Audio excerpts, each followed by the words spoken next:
Good afternoon, everyone, and welcome to Go Native Farms. And today I'm going to show you guys a simple trick to keep these wascally wabbits from eating up your garden, especially your new seedlings. This is a cottontail, and he's a baby, and he can go right through the wire on the fence over there. And he does.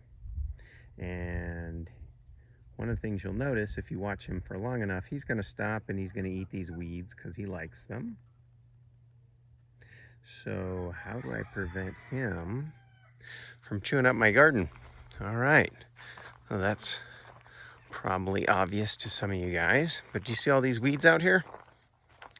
So we have quite a bit of weeds in our garden, and the weeds are not all bad. And if we look down here, what you can see are some melons. That is a melon that is sprouted, and every 12 inches or so, if they germinated properly, there's a melon. And there are melons all throughout the garden germinating right now. And that when that rabbit comes over here, he doesn't really find them because he has all these succulent weeds to choose from. So these weeds are basically bait plants.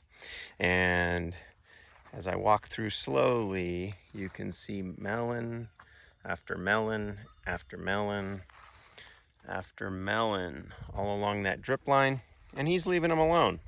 So if you have rabbit problems and you can't keep them out, then keep your weeds. And some of these weeds are actually alfalfa, like right there, and they're really beneficial, and we feed them to our animals as well. And the weeds have other benefits, like building a microbiome in the soil, and we use them for that as well.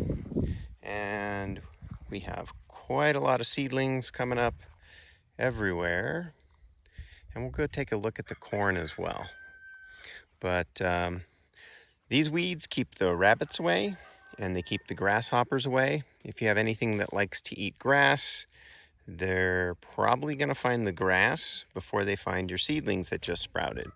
It's been my experience, and it has worked out pretty good.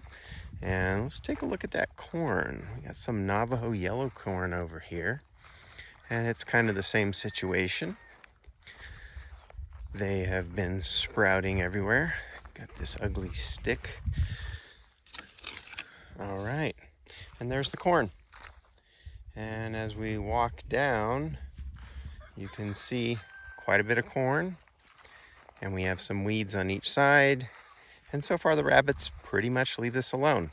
If all you have is your beautiful manicured garden and you have your beautiful corn growing, the rabbit is going to come right on over and he's going to chew up your corn or your melons or whatever.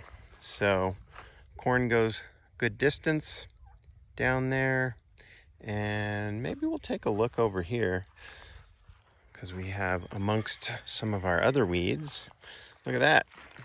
That is a Navajo squash next to some buckwheat.